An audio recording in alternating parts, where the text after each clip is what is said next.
The air hung heavy with the scent of stale coffee and impending doom. Robert Robertson, a man who had spent 2 decades staring death in the face, sat on the edge of his cot, the thin mattress offering little comfort.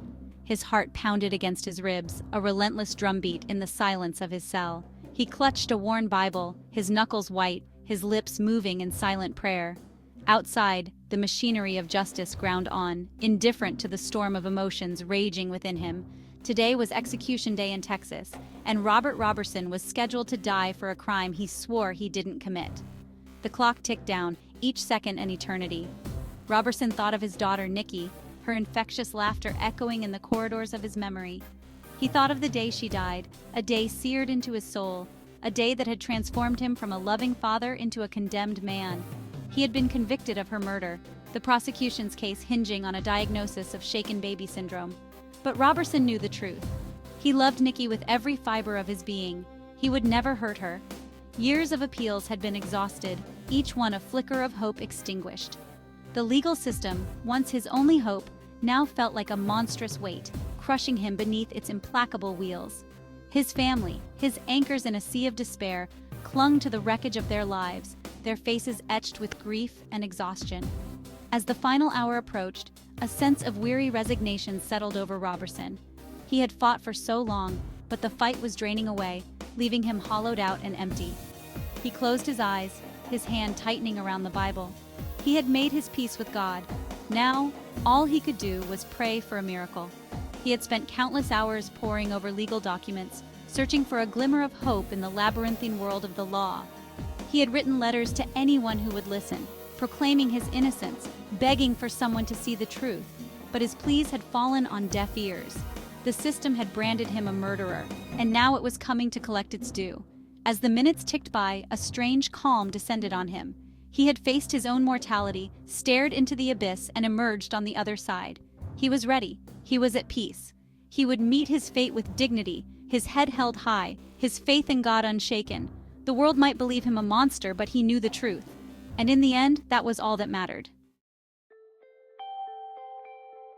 A hush fell over the crowded courtroom, the air thick with anticipation.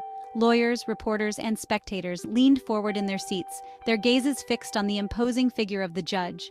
The fate of Robert Robertson, the Texas death row inmate scheduled for execution that day, hung in the balance.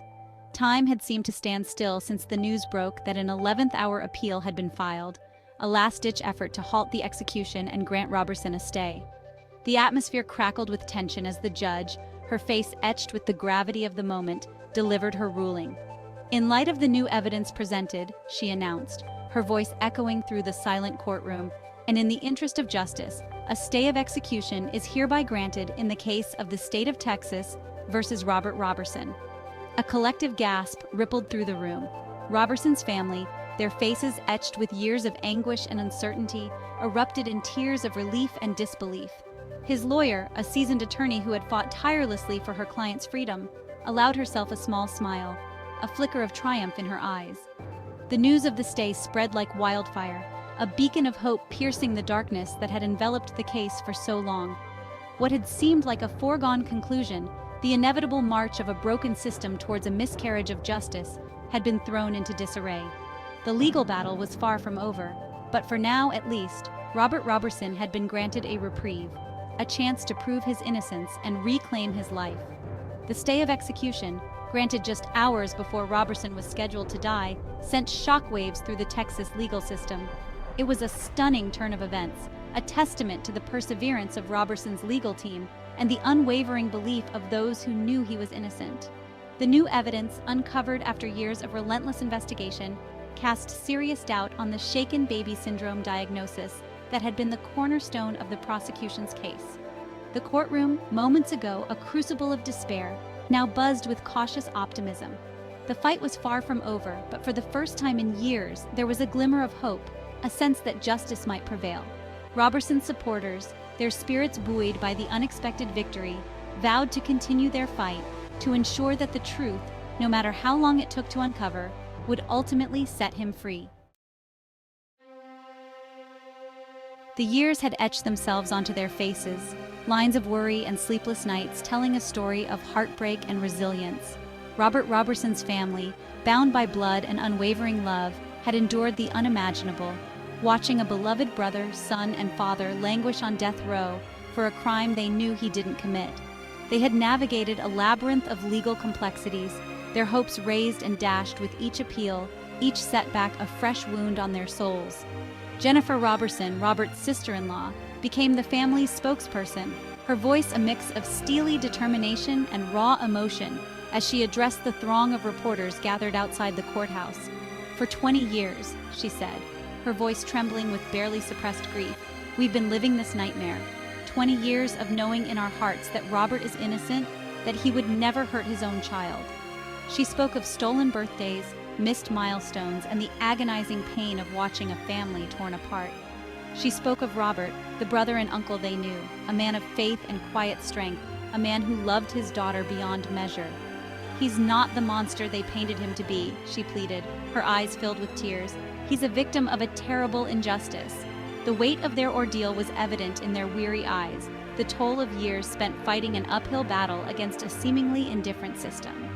They spoke of countless sleepless nights, haunted by the thought of Robert facing his execution, their voices cracking with emotion as they described the agonizing wait for news, the constant fear that each phone call would be the one they dreaded. Their story was a poignant reminder of the human cost of wrongful convictions, the ripple effect of injustice that extended far beyond the prison walls. They had endured years of uncertainty, their lives on hold, their dreams deferred, their faith tested at every turn. But through it all, they never gave up hope, their love for Robert and their belief in his innocence fueling their fight for justice.